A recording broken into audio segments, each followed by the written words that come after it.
So, hallelujah, isang pinagpalang umaga po sa atin pong lahat mga kapatid. Tunay na napakabuti ng atin pong Panginoon para sa panibagong araw ng atin pong mga buhay at kalakasan. It's been a while since tayo po ay nagkaroon ng morning devotion. Tunay nga po na siguro upang mamiss din po natin kahit paano yung atin pong mga live streaming, and tunay po na nakakamiss po talaga na magkaroon po ng mga ganitong klase ng gawain. And this morning, April 7, 2026, we are officially back sa atin pong morning devotion and night exhortation. At kung paano po natin siniportahan noon, ay mas lalo po nating suportahan ngayon. Kung kaya naman mga kapatid, sa hindi po pagtatagal this morning, maaari po bang palakpakan, purihin po muna natin ang atin pong Panginoon.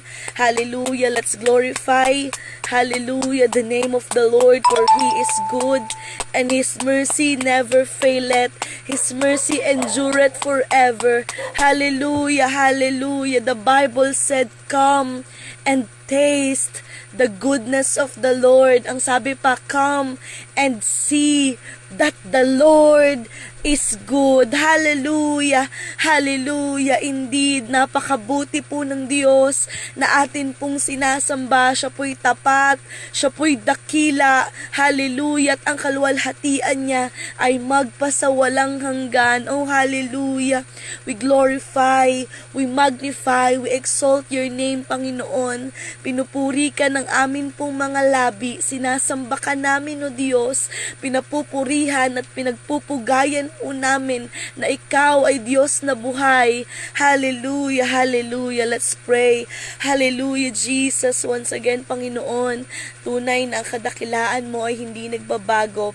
Ang kadakilaan mo ay hindi nagmamaliw. Ang kadakilaan mo ay nanatiling tapat magpakailanman. Your name, hallelujah, indeed prosper in our lives. Kaya naman, Lord, this morning, linisin mo ang amin pong mga puso, linisin mo ang amin pong isipan as we go to our own battle, O God. Help us to seek you first. Help us to find our hiding place in your name. Dalangin ko na sa umagang ito, hallelujah, as we go deeper to your word, ay mangungusap ka sa amin. Naniniwala po ako na i-reveal mo po ang iyo pong mensahe na magiging kalakasan namin sa umaga pong ito. Patuloy mo kaming pagpalain, lalo't higit na ng wisdom upang mas lalo po naming maintindihan ang iyo pong mga salita. We're giving you the highest glory and honor in Jesus' name.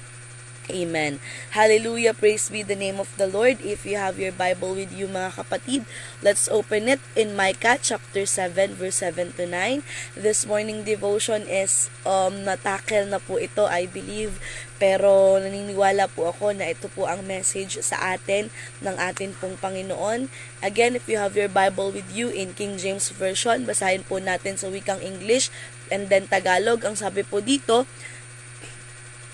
therefore, I will look unto the Lord. I will wait for the God of my salvation. My God will hear me. Verse 8, rejoice not against me, O mine enemy.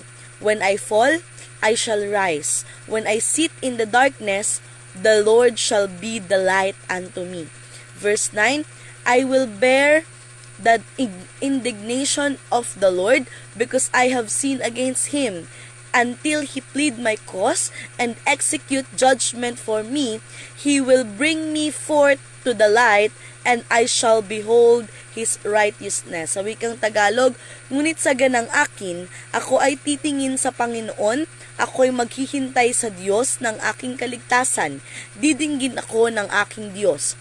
Huwag kang magalak laban sa akin, o aking kaaway. Pagka ako'y nabuwal, ako'y babangon. Pag ako'y naupo sa kadiliman, ang Panginooy magiging ilaw sa akin.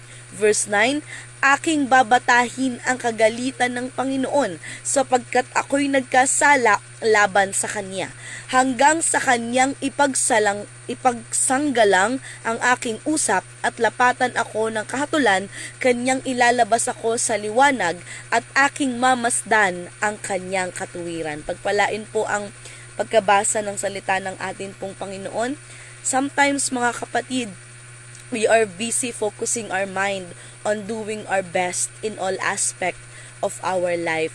We are busy expecting great things that will happen in the next days, and we are too excited to plan everything about us. Minsan, ganyan na lang po ang nagiging aspeto ng atin pong buhay. Diyan na lang po nakaikot or diyan na lang po nakaangkla yung atin pong mga buhay. Busy or abala po sa napakarami pong bagay, busy na magplano, busy na isipin ang mga mangyayari pa sa mga susunod pang araw, busy sa trabaho, busy sa pag-aaral, busy sa social media, busy mga kapatid, abala sa napakarami pong mga bagay. Hallelujah! At minsan mga kapatid, dyan na lang po natin finofocus or dyan na lang po nananabik yung atin pong mga puso. Dyan na lang po nananabik ang atin pong mga espiritu. Minsan, masyado na po tayong nagiging abala sa mga bagay na mayroon po sa atin pong mundo. Masyado na pong puno ng polusyon ang atin pong mga isipan at minsan pati ang atin pong mga puso. We are very digested mga kapatid sa mga nangyayari po sa sanlibutan ito. May mga nakaantabay sa pagmahal po ng presyo ng gasolina, sa pagmahal ng pamasahe mga kapatid, sa hirap po na dinadanas po ng bansang Pilipinas. And minsan, dyan na po umiikot ang atin pong mundo, dyan na po umiikot ang atin pong mga puso. Nagkakaroon po tayo ng mentality na magtatrabaho ako ng mabuti para makapunta na ako ng ibang bansa, maiwan ko na ang magulong Pilipinas. Minsan, sabihin naman natin, maggagawin ko ang lahat para umunlad ang business ko, para nang sa ganun naman ay hindi ako magutom, hindi ako maghirap, or yung iba naman, mag-aaral ako ng mabuti para pag nakatapos ako, I will go beyond my dreams para nang sa ganun ay hindi ko na maranasan na maghirap sa mundo. Minsan ganyan po ang atin pong mga nagiging mentality, and believe me mga kapatid, wala pong masama na magplano, wala pong masama na maghangad ng magagandang bagay para po sa atin pong mga buhay. In fact, the Bible is very clear stating that we are destined for great things. Tayo daw po ay nakatadhana, tayo daw mga kapatid ay nakatakda na magkaroon ng masagana at magandang buhay. Ngunit huwag din po nawa nating kalimutan na hindi lamang po sa mga bagay na iyan dapat umikot ang ating pong mga mundo, na hindi lamang po sa tiyan, hindi lamang po sa damit, hindi lamang po sa salapi, nakaangkla dapat ang atin pong mga buhay. Because this morning, the Lord wants to remind us that the life we had is like a smoke. One moment, it is here, and maybe the next morning, it is not. Nais pong ipaalala sa atin ng atin pong Panginoon na ang buhay ko at buhay mo ay parang isang singaw lamang po na pagdakay na riyan, ngunit pagdaka rin po ay nawawala. Hallelujah, na hindi lamang po mga karangyaan sa mundong ito ang dapat po nating makamit, hindi lamang po mga karangyaan ng salapi, kabusugan ng tiyan ang dapat daw po nating pinag-aabalahan or pinagtutuunan po ng pansin. Ngunit mas lalo daw po nating higit na pagkaabalahan na unti-unting mag-impok ng salapi at kayamanan mga kapatid sa kalangitan. Salapi mga kapatid, not hallelujah, physically, hindi po yung physical na kayamanan ng akin pong ibig sabihin, bagkus yung mga espiritual na kayamanan na atin pong i-spend, hallelujah, sa kaharian po ng atin pong Panginoon. Indeed, life is a blessing, a gift from God. Ang buhay, mga kapatid, ay isang pagpapala, isang regalo na mula po sa atin pong Panginoon. And yet, oftentimes, we are wasting our life We are wasting our time in the things that will benefit us.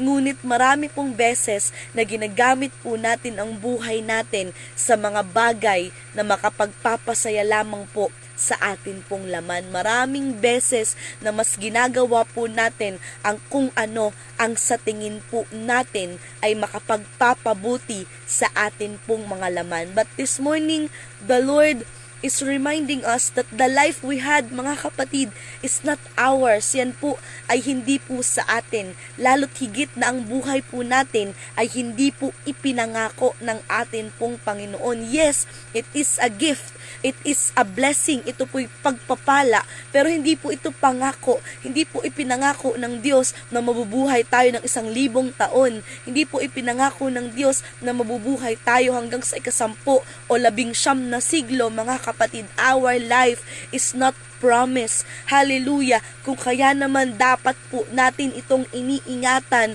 pinapahalagahan at inilalaan po sa mas dakila at mas kapaki-pakinabang na bagay. Sabi nga po, mga kapatid, lahat po ng sobra ay masama. Hallelujah. We are wasting our time, our life, worrying about the things that will happen. Masyado po nating inaabala ang atin pong mga sarili sa pag-iisip ng kung ano-ano pong mga bagay. That's why this morning, mga kapatid, our key scriptures remind us that there is only one thing that we must wait and we must excited be. Hallelujah. Or to be.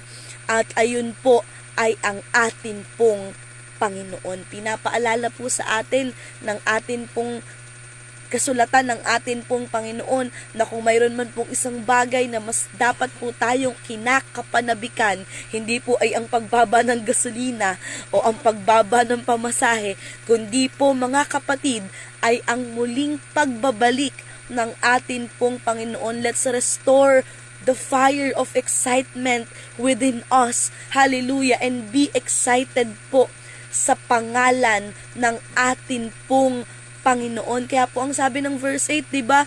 Rejoice not against me or mine enemies. Wag daw pong magalak sa atin ang atin pong mga kaaway. Hallelujah. Bagkus ay ang atin pong Panginoon ang siyang magiging ilaw ng atin pong mga buhay. Kung kaya wala pong dahilan para po tayo ay magalumihanan, wala pong dahilan para po pagdudahan ang salita ng atin pong Panginoon. Tapat po ang kanyang pangako at kailanman ay hindi po ito magbabago. Ang sabi din po ng Luke chapter 12 verse 22 to 23, ang sabi po dito, and he said unto his disciples, therefore I say unto you, take no thought for your life, what ye shall eat, neither for the body what ye shall put on. Verse 23, the life is more than meat, and the body is more than raiment.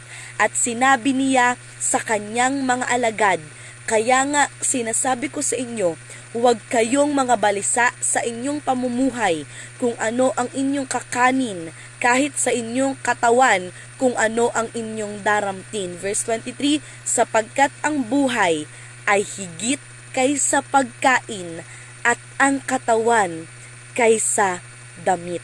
Church, our life is more than meat.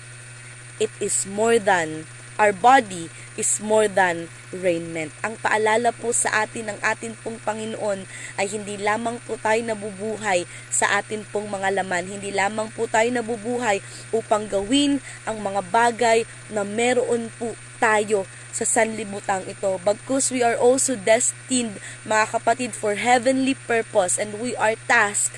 Tayo po ay inutusan ng Diyos na gawin po ang mga bagay na iyan. Kaya naman bilang conclusion, church, this morning, may we start to reflect on what our life looks like in front of God.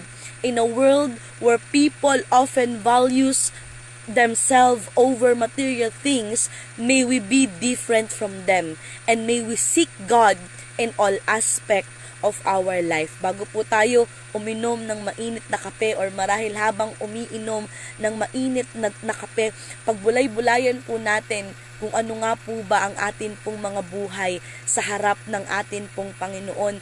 Sa mundo daw po na punong-puno ng mga makasariling mga tao, nawa daw po ay maiba po tayo sa kanila at hanapin po natin ng mainam ang muka at presensya ng atin pong Panginoon. Because again, life is not a promise and tomorrow is not guarantee.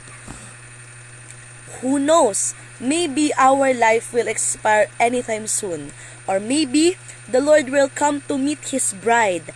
That's why we must live every day of our life as if this is the last day that we had in this world. Hindi daw po natin alam kung kailan daw po matatapos ang atin pong mga buhay. Hindi daw po natin alam kung baka mamaya dumating na ang atin pong Panginoon, kung kaya naman dapat daw po nating ipamuhay or ituring na ito na ang huli.